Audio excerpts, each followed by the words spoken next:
Hello friends, I am Shamshuddin. I welcome you financial accounting classes.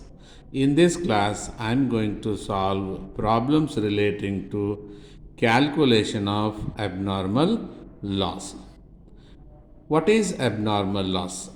Abnormal loss is a loss which is occurred due to some abnormal conditions. For example,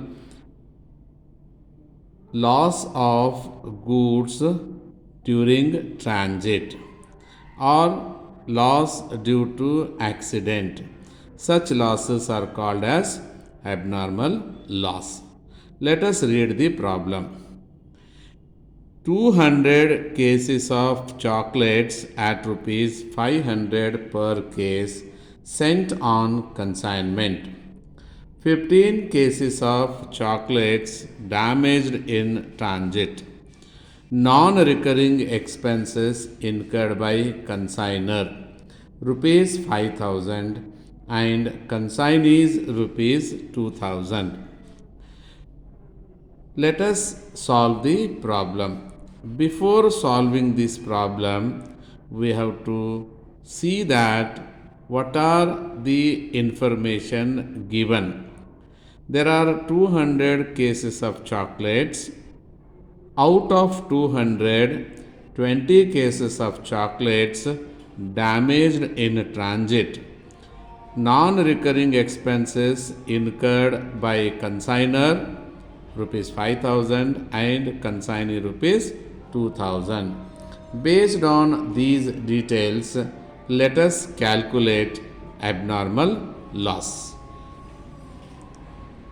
Calculation of abnormal loss. So I'll prepare a chart or table where I maintain one column is for amount, the other column is for particulars. I'll take this is a rupees and one column I'll take a particulars. So this problem contains 15 cases of chocolates lost in transit. So 15 cases, each case costing rupees 500. Total come together 7500 rupees.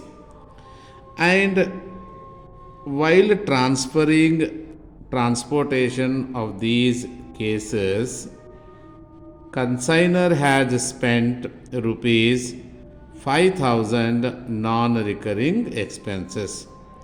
Non-recurring expenses are the expenses which are incurred once in a lifetime of these goods or products. The proportionate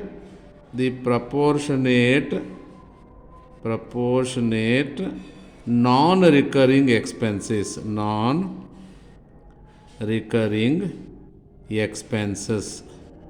must be taken to calculate abnormal loss, that too incurred by consignor.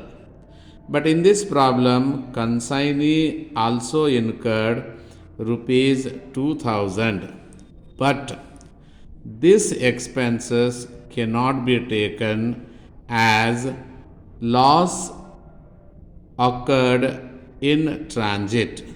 So I'll take here consignor expense 5000.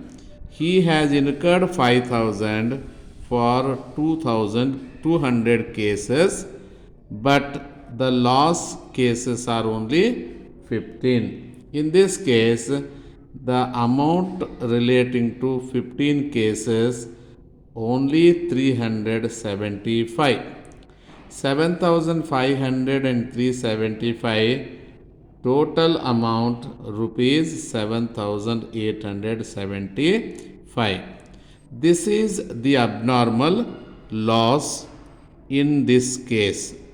Here, consignee expenses not considered, assuming that the loss or damage occurred in transit before reaching the consignee. In this way, abnormal loss can be calculated. Thank you.